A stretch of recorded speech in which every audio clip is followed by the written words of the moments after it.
ladies and Germans. How you all doing? This is Con Ulrich. This is Ringu, low, low, low. And folks, not a monthly tournament today. No, no, no. It is Season 8 of SD2 League. This is Division 2 on Chell. And Rang, who do we have? What are they bringing? On left hand side in the blue, we have IL2 ready for booty busting, otherwise known as Flix, playing as the first Polish. And on the right hand side in red, we have Farid Rommel, playing as the first DFL with both of them are Maverick income.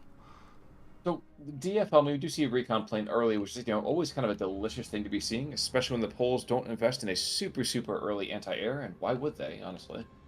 But, yeah, first DFL. What the heck should we be expecting out of this? I know these are Legionnaires. I know these are very, very kind of squats them all over the place. We see some partisans over here, but what should we expect? Yeah, really on both sides, it's just going to be a standard infantry spam affair. It's a pretty good map for both divisions. Not a whole lot of tanks, but decent like medium CQC spam tanks. Just lots of infantry, lots of decent vehicles and fire support. But yeah, it's just going to be battles infantry. I kind of give the slight advantage to DFL because they got, of course, like Legionnaires and more high-tech stuff, so to speak. While the Polish infantry is a bit more of your standard, Russian army style affair. True. Now, one thing I had to kind of call out real quickly is we do these partisans here running away from a lot of Strelkies over here in the north central position. They murked one squad of infantry already. I don't think they're going to get a second one here, unfortunately. Just getting chased down by all the Strelkies. Yeah, but I do like his Trin Su-57 position, getting some very good shots on the hill. Not the best fire support vehicle, but when there's nothing to shoot back at you, it can get the job done and forcing back at least one squad of Legionnaires. Yeah, that is certainly true. I think we have to kind of keep an eye out, though, about a lot of the sneaky stuff that we're going to continue to see here. We are actually seeing an early P-47. Is he going after? Yep, he's going for the Su-57s. And with the 37 Palm being moved on in, he's going to get the bombs off on this particular run, but I don't think that kind of airstriking is going to be happening more than a couple of times. Oh, no, he's going for the anti-air. Beautiful. Wow, that was good, actually. That's a very good kill. I'm quite surprised. First infantry fights happening over here to the northern side. Worth mentioning, we do have the hero Bimp Tranop, which, forgive me, I'm not going to be able to actually tell you who this guy is, but what the heck do we expect out of these squads, other than the Legionnaires, of course? Yeah, Legionnaires, I mean, are just going to be tough to fully kill with that fanatical trait. The Superiors with the flamethrowers do have the firepower to force them back, but there's just, I don't think there's going to be enough Superiors in this case. The Legionnaires, especially holding this whole light forest area in between the two heavy forests, just have that long-range firepower to keep him back. True. Very, very true. Worth mentioning here and there that these anti-tank squads aren't kind of throwing softballs. No, they have bazookas and Panzerfausts. So, deliciously scary. We got an IL-2 being brought in, but not actually dropping any bombs, unfortunately. He definitely needs some more infantry and fire support on that hill, because the Superiors just got absolutely rocked there, you could say. Certainly seems to be the case, and that hero, Bimp, moving on forwards. IL-2 is coming back in. I don't really know what he's going to try to aim for. He's just... Oh, yeah, he's just enjoying the rever, I guess. Well, when you have a flying tank, I suppose that kind of works, I suppose. Speaking of tanks, we have 3 nice little stewards being brought on forwards, trying to maybe aggress onto the central hilltop. It's been a while since we've seen Shell. Yeah. So, obviously, of course, 2 major slopes. One huge one in the south that has a much less, I think, utility than this north-central one here right now. And yikes, there goes the first BA-10. That bazooka has insane range by comparison. Yeah, and finally IL-2 doing a bit of damage, but not a whole lot of damage, unfortunately. But it's had a very good offensive so far here from Farid. If he can completely secure this hill, it's a very advantageous position because it gives you all sorts of options from putting aggression up north or down south, and he is just investing heavily here. He's really leading the momentum of the match. I'm not really seeing Flix like do anything anywhere else, like try to push a little bit down south, because he needs to try and... I don't think he's going to win a head-on battle on the hill. He needs to try and divert Farid Rommel's attention somewhere. Yeah, I don't think he's going to be too successful at that. Northern side, for example, there's that one Zis gun, which, yeah, for the time being is keeping the waves of French Foreign Legionnaires back. But, he's only got 8 more shells. And then at that point, he kind of become, well, a bit unnecessary. Or an anti-tank gun. Yeah, but, anti-tank gun without an anti-tank to shoot. Like, Wow. there's no infantry there to kind of, well, there's rather nothing to do you can't fire a 76 mil AP shell at an infantryman and expect to do anything. I mean, this isn't bolt action. IL-2 coming in after that Sherman, though, and does pick it up. Very good pick-off, yeah. Sherman at close range is going to be deadly, but it's a little bit too little too late. Farid Rommel just has such a good position on that hill. And if he can just get some anti-tank guns on there, he is going to be Gucci. Absolutely Gucci. Yes, indeed. Now, one thing we haven't really talked too much about is this Stuart push, which is kind of goofy. Not really what you expect to see as being the guys on the front lines, but when Strelkies get stressed out, there's not much anybody can do. So watch this get the nice little pickup here. So these guys are going to more or less take this town, or just hold it until the Legionnaires come in. Either way, it's very, very good for them. Yeah, another good little offensive momentum here from Farid. Yeah, if he can get infantry into that town, he will be also in a very, very good position, if I can say very properly. We're seeing some more infantry being brought in up north, so I feel like he's just trying to completely mop off his northern side before Flix can even get into position. Well, I mean, that's really the great idea about this, isn't it? Is that, yes, there is a reinforcement kind of point to bring in from the land, as you can see here on my screen, at least anyway. There's 2 northern arterials, but it's either you go into that kind of north-central one, that's called number 2 from the top. You can see it right now, it's a BA-10, so T-34 moved down in. And they have to detour quite a chunk of time. And it's not worth it. It's not worth it. It's too slow as a rotation. Yeah, if you can lock down that northern bridge, it is pretty much over for the northern flank here. I don't know what really Flix has been investing in, because he's just been completely outnumbered in the northern section. Doesn't feel like he has enough troops to counter back, and just looking at the rest of the map, it doesn't really have anything crazy anywhere else. He needs to try and push somewhere in the center or down south, I believe. So part of the thing that's been engaged here is we are seeing. I mean, one of the Stuarts does go down. Yeah, that was going to happen. We knew that. But one of the things we were seeing here is that the P-47 has picked up a couple of kills, not enough to make it feel quite so unbalanced as you mentioned, but it's still quite effective somewhere. Yeah. I wish I could tell you where. I'm puzzled myself, I have to admit. And a little bit of a push in the center of just the half track leading the charge. As you can see from Farid Rommel, front line, it's pretty barren down south. And we're seeing, yeah, a little bit of maneuvers here. But still, just very much focused on trying to ward off the northern attack. Managing to get at least a BA-10 across, and IL-2 strike. Good hit on the chalks. Also, I wasn't even paying attention to that. I was seeing the little half track, and I was seeing the fact that they're bringing in a Stuart over here. So yeah, that bulge. Let's just say the Polish are going to be no longer happy to see the first DFL there. Oh. But this northern Stuart actually continues to have a rather hefty crossfire on that Strelky. Lucky for the Strelky, he gets out of line of sight there. And unfortunately for that M1919, yeah, he's just going to do what Legionnaires do best. Just kind of unfortunate to die. Yeah, that's what you pay him for. Exactly. Exactly. We'll give you French citizenship. When? After your obituary goes into the paper. Once your blood lands on the soil, then you get your papers. Yep. It's crazy stuff, honestly, with the French Foreign Legion just in general. Let's forget all the other kind of training and things like that. Just those guys are ridiculous.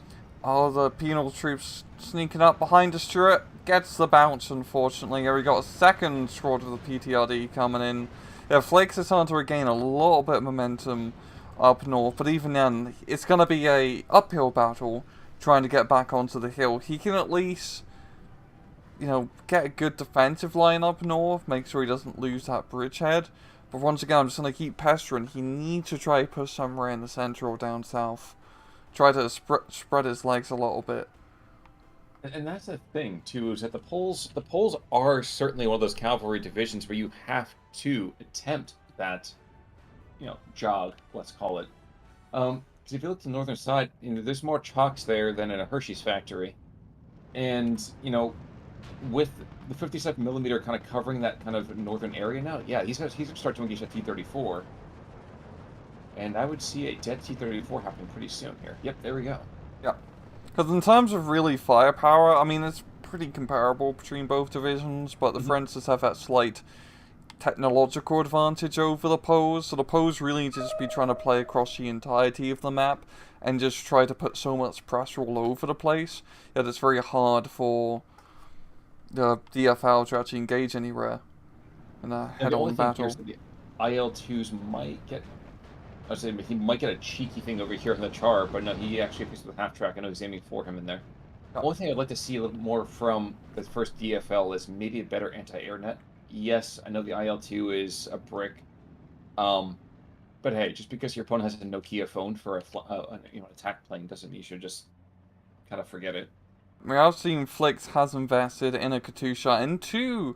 Why is he getting H-35? I guess he's trying to knock out Shermans, but he's also going to need a little bit more, like, actual fire support to get into that hill. I guess your S-35s can provide actually decent HE firepower. Well, little Katya is going for the 57 mil and that hilltop. And it's far enough away that the dispersion might not be enough. We're going to see crazy dispersion on this. Here it comes. Yep. It's going to be one of those rocket strikes which was really more used for the killing aspect rather than following up to attack. I feel like if he waited a little bit for these reinforcements to come up and then do the rocket strike and immediately try to charge up the hill, he could start contesting it. But as you can see, yes, not a whole lot has been really damaged. Well, not even killed, not for sure anyway. Yeah, we had a little bit of, like, freaking out, a couple casualties, 1,000 wounds and a couple deaths. But wounding doesn't mean a whole lot in this match, unfortunately. You can see it right now, 14-10. The IL-2s, they might be ready for booty busting, but they're not busting, so they're not busting enough vehicles over here. Yeah, and that huge blob of chocks is just quite nasty to deal with. Fortunately for the BA-10, they don't have any anti-tank, but I don't think the BA-10 has enough machine gun ammunition to get through all of them. Well, it doesn't need to either, because that Sherman's still right there. Yeah. That Sherman's in such a clutch spot, there's not enough. Well, I say not enough anti-tank, it is that one ZIS-3 gun, but he is rotating into position right now, having a bit of a hard time doing that. Well, the funny thing, too, is that if you follow his path the entire way around, he never actually gets to see the thing that should kill him. Yep. Wow, that Sherman's a great line of sight. Look at that, it's engaging that this appears like halfway down the map. That's a really, really great position. Yep. Fortunately, the Su-85s, once they line up on him, they have a better position. Shooter killed. No, that is not something you want to see when you have two tank destroyers lining up on you. Yep. Those S-35s in a coming clutch to try to even out the armor advantage. Or even bringing out a proper commander, the M3A1 Mortal Kombat. Yeah, it's not like he's wounded. Finish it. But not quite as successful about that just yet. There's that other Bofors. There we go. That's exactly what we need to be seeing. You Bofors are definitely going to make it quite hard for those IL-2s to continue busting. You're also seeing a bit of... I don't believe actually that's a support Howitzer, it's just direct fire support. But still, he's going to be very useful. He can get onto the hill, he can ward back some of those infantry in lighter armor. Yeah, but I mean, it's not going to be enough. It's not going to be enough for right now. That's the problem, isn't it? Is that we're just seeing a lot of very kind of good pieces of units here and there, but they're just not the finest deployed, unfortunately. Or they're just not in the greatest position to be deployed, let's put it that way. Speaking of deployment, show down south, we're actually seeing a push here from Farid Rommel. He's got the armor leading the charge, and now Flix doesn't really have like, anything here to stop it, and Farid is going to do a very good job, I think, of repivoting the momentum of the match down, especially if it's B26 coming in down south. Yeah, the yak's gonna cause a little bit of hassles, but real estate's being redeveloped here. Yeah, geez, that used to be green cover, and now it's no cover. Oh, the Wildcat didn't go after the yak. I suppose that makes a queer sort of sense. Having a Wildcat in after a yak. I imagine Wildcats would eat a yak or two, but yep, there we go. And this gun is down, so yeah, this entire southern side is completely open. We have a couple of ailing infantry squads. Not gonna be enough. Not going to be enough at all, no. Seeing them just making their way forward, and yeah, IL2 doesn't have a whole lot to defend said town down south. The Strelchkis just don't match up against those lovely legionnaires. By the way, the Katyusha is going to be aiming for the northern Bofors. So I think part of the thing they're going to have an issue with in terms of Flix is target description. Is you're not losing because of a single Bofors. You need to be targeting clusters of units and then follow it up. Yeah, he hasn't just been trading efficiently either. Like, he's been Yes. taking some pretty heavy casualties from the Shermans and anti-tank guns up north. And without, getting that tank advantage, it's really too hard to get into the forest. Yeah, absolutely. Absolutely. And right now we're going to see actually a T-34 to the southern side just trying to desperately stem the bleeding. He might even get a kill here. Or maybe he won't. But that is unfortunate. The M8 in the meantime, though. The Scott. Come on, great Scott. Get on in there, my friend. A Greyhound. Oh, no, you're absolutely I know, right. yeah. How the heck I think is Scott? Oh, Because man. there's also the M8 Scott, because the Americans only use the M designation for bloody everything, and then they keep reusing the same numbers for some reason. Like, we got the M1. The M1 carbine, rifle, grenade, flamethrower, tank. Well, because I guess we're not intelligent enough to be able to think of more than one letter. So, oh well. Sherman does go down. The Greyhound does go down, and right now all we have left is we have this howitzer who can theoretically aim at things. Yeah. But we have a slightly decayed push here now. Yeah, the Strelchki's coming in pretty clutch. Yeah, once again, it's just the Legionnaires can buy so much time because they are fanatical, and that time is valuable because it allows, for example, a fighter bomber to come on in and completely blap at T-34. The funny thing is, it's an SU-85 that's trying desperately to engage that howitzer, and yeah, he's getting the occasional kill here. But watch as the P-47 comes back in, and look, targets, yes, not just the armored fighting vehicle, but the infantry right around it as well. Like, doing more than one thing with a bombing run. Perfect. Yeah, and it's such a choke point area down south.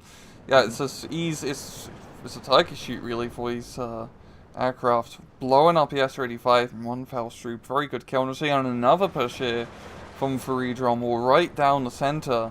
I mean, it's going to get a little bit hit from the machine gun firepower, but still, this could prove to be quite deadly. Oh no, he's just going to unload. He's just going to go down the hill. It's a better call on this one anyway. So he has the Partisans that have been there since day one. And yes, he's probably going to lose at least one of these squads because it still has a Papa Shah infantry squad there.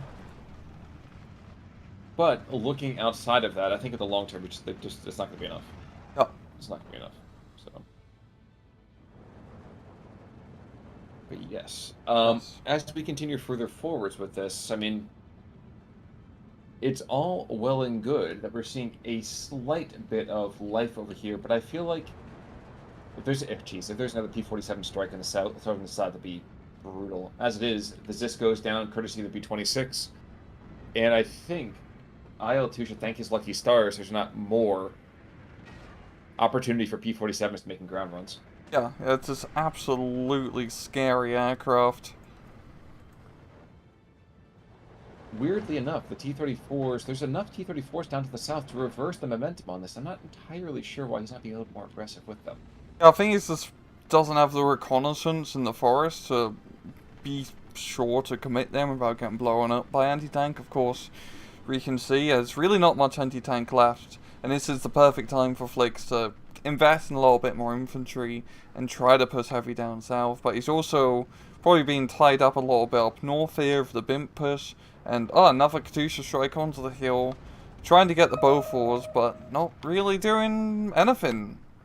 Yeah, and I think that unfortunately that's been an investment of 80 points. It just hasn't really gone anywhere. Yeah, it's not. I mean, rocket artillery can be very hit or miss in the counter battery role. I mean, we've seen sometimes with like neighbor Earthers and whatnot, completely blapping anti-aircraft guns in one hit. Yes. But then you get this where they just end up doing nothing. But the thing is, when you have those fights, that's when you're close enough to actually mitigate a lot of that target spread. Yeah. Which unfortunately I don't think we really are seeing a whole lot of here today. Now, this T-34 is going to run afoul of a steward, going to kill the steward more than likely. And there's a partisan that just apparently doesn't care enough to save that tanker's life. I guess he figures that PBI owes the, tanks nothing. Yeah. Ooh. And there's a flying fortress down to the south. Well, a fortress of planes more than anything, a flying fortress per se. Yeah, that's a pretty scary strike package right here. It's going to be leading up with the F5. Well, and lightning then strikes the ground first. Unlucky hit, or unlucky critical, I should say, for Farid. The anti-aircraft net is getting pretty damn good here for Flix, but the B-26 still manages to get its bombs off. Killed his own guy in the process, but still a 15-9. Yeah. So Flix has been able to stabilize the central and southern positions a little bit, but still he's not in a good position to push. And now we're into sea phase, and it's pretty difficult to push when you only have 80 points. Even if your opponent also only has 80 points, it's not ideal for offensive maneuvers. Certainly not if you have not been able to maintain your equipment, and I mean that in terms of just keeping it alive. Yeah. We are seeing another Katyusha barrage. Aiming for infantry. There we go. That's what we should be aiming for. Now, where's the follow-up? Unfortunately, not much for that right now. On your temple. Much more defensive barrage. Well, I'd say defensive. They're more offensive, but once again, no follow-up. T-34 in the center is going to get picked up by the partisans any second. And shots up. Kadoosh. There we go. Strokey Squad's trying to go and get some revenge there, but they just fade back into the trees. That's exactly what we should be doing. So, there we go. Yep. And I think that's what we're going to start seeing here. We're seeing like these Legionnaires to the north of that. Going to move in to clean up this Carney Squad, which, God help them. I mean, they're plucky little guys. But they're about to get completely plucked. As the Legionnaires just kind of swarm into them with Thompsons. Yeah, I think it's honestly just been the Legionnaires have been absolute MVP in this match. Just like I said before, they buy so much time from being fanatical that it's allowed for Reed to just drop in the fire support to, pin down the Polish infantry and then blow them up easy peasy.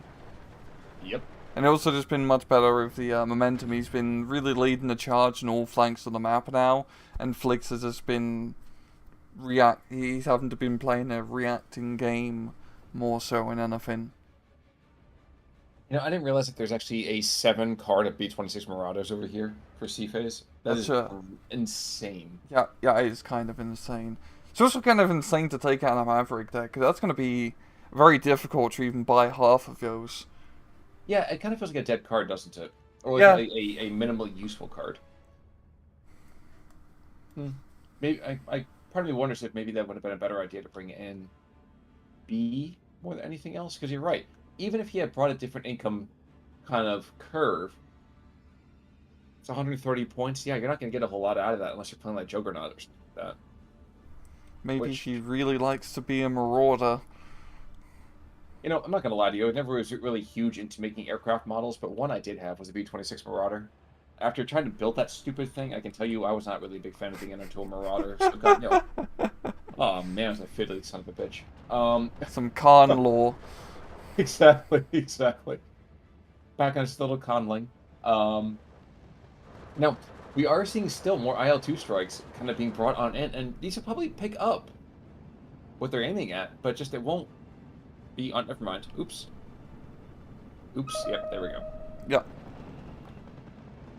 Very, very good reason to go and just tap out. The KD not quite as desperate as I had anticipated it to be, though. No, it's not too bad, really, all things considering. And, looking at the kills, that Oh, the Prince of Bel-Air. 57 mil.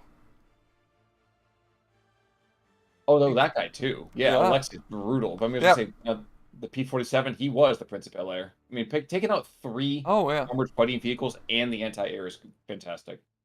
Yeah, like I said, once you go into a hill, you slap the anti-tank gun on there. It is just absolutely a deadly position to hold on to. Yep, absolutely. And then losses, nothing really too crazy. Yeah, I just feel like Flix was just not in a like he was like I said, he's very much in a reactionary position for the entirety of that match, unfortunately for him. Yeah, and then sometimes that happens. I mean, sometimes you're not able to kind of really find your footing, and I think that definitely happened today for Flix. So, Yeah. booties shall be busted another time. It feels like. Yeah, Um, it's always another time for booty busting. Absolutely. Anything else, sir? Oh, Well, in that case, folks, we're going to kind of cut our casting here. This was the first matchup because we're recovering from season 8. Of course, another one coming on Thursday. Until that day, though, I'm Conal Work. I'm Rangru, take it easy.